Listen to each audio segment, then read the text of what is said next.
when we did the original grab-and-go breakfast program, that they had to think about that a little bit differently and think about how to run that business environmentally. So they looked at stirrers for the hot chocolate. Instead of doing plastic spoons, they found some recycled wooden stirrers to use. They bought their paper products. They were recycled paper products. They tried to buy things that had limited packaging.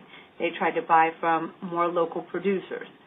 So they thought about environmentalism that way, as well as a philanthropic kind of endeavor too, in helping, clean up parks and things like that.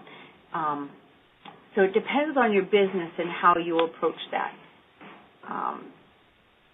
If you were doing a clothing item, maybe you would look at how that clothing is produced, or what were the raw materials that you used for it, or how was it imprinted. Food items, you can look at local and sustainable. It depends on what you're doing for your business that they'd have to look for that. First big thing we did was that we went paperless. So instead of, we used to be stuffing the order forms in people's mailboxes, we decided to do that all electronically. So now the kids are responsible for, and this is a functional life skill that they had to write an email, they had to type it out, they had to spell check it, they had to, there was in the beginning sort of a template that they had to follow. This is the information that they had to make sure they included in it. And so they'd send out the email, and then all the responses would come back to us, and then we'd have to keep record of, who wanted soup, what time they were going to be here, and that kind of thing. And so we needed some new recycling bins and stuff throughout our school, but we were also able to purchase a composter. So this past week was the first time that we actually used all of the scraps from, we made chicken noodle soup with our first soup, so we had carrots and celery and onions and all that kind of stuff. So we, filled up a huge bucket, and then we transported it out to our new composter, which is also right next to our garden.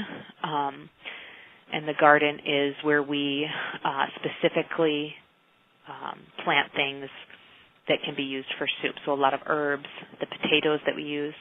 That was another thing we did this year. So we had to come up with how could we make our business more green and more environmentally friendly, and really got the kids thinking about it and looking.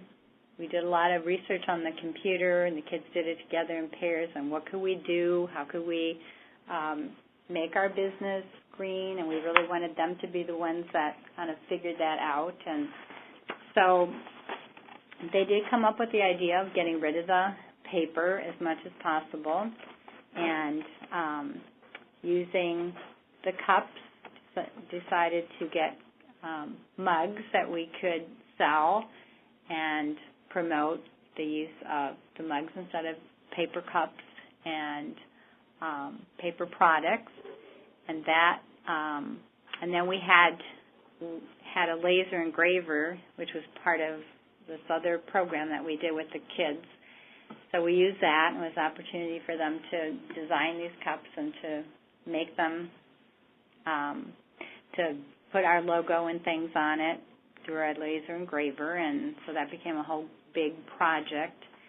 And then to go out and sell them or get the staff to buy them and use them, and so we did a lot of how are we going to get people to buy this and to spend the money instead of the cups, and the kids did some role playing and how they're going to market it and how they're going to get people to buy it, and so it was kind of a fun project and a kind of a good way to get them to get excited about it and to learn how to market something and why is it better, and so we did that. We started selling them, and we really got pretty good response, and by the end of our first year, I think we had 70% of the staff with cups, mugs that they had bought, and really cut down on our paper products and our costs, and so that worked out really well, and it was a good learning experience too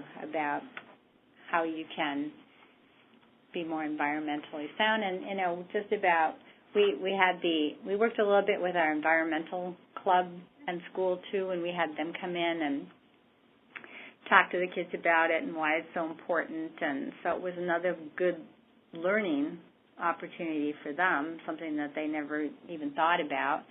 And we see it sort of play out in other areas about, not wasting products and not wasting paper, and how can you recycle, how can you reuse things, and how can we buy from places that are recycled. The mugs we got were recycled material, and that was all information and things that the kids researched on their own. And then we got into the other ways that we could conserve or reuse the coffee, and we had found ways that you could use coffee for plants, and then we had a whole thing about offering to use our coffee to, the kids would go around and water the plants in the school and in the science department, and then we decided to recycle the grounds, and so that worked out. And we had staff that that we would give the coffee grounds to, people that were our customers, and so we saved it and we packaged it, and that was another thing, another way to recycle. And it was just such good hands-on, this is what you do, how do you recycle things, what does that mean, and the whole process for the kids, getting them thinking about how you can do that. And I think there's just another really good outcome of the program, to learn to be more environmentally responsible for your planet. Because, first, like I said, they brainstormed ideas together. We always start together. But then we'll do something else in a year, and we'll go to do something with paper, and the kids will say, hey, can't we go paperless on this? Can't we do something? And so I definitely think some of the things that we're doing have had a huge, huge impact, because I've heard them talk about using those same techniques in other ways. The other day we had a student talking about how for his lunch he could use something besides plastic baggies. What if we got those, reusable containers? Would that work? And so they're definitely having conversations that are showing that they're understanding that we need to make some better choices. It was two very important parts, that the environmental aspect and then the social responsibility was just such a great opportunity for them to learn something about life and what's important, and beyond just having a business and making money, and how could they grow and become better citizens. And I think that was just huge, and just an outcome that we really, looking back, we just look and think, boy, that was such good lessons to teach these kids that they wouldn't have gotten had we not been involved in this whole grant. And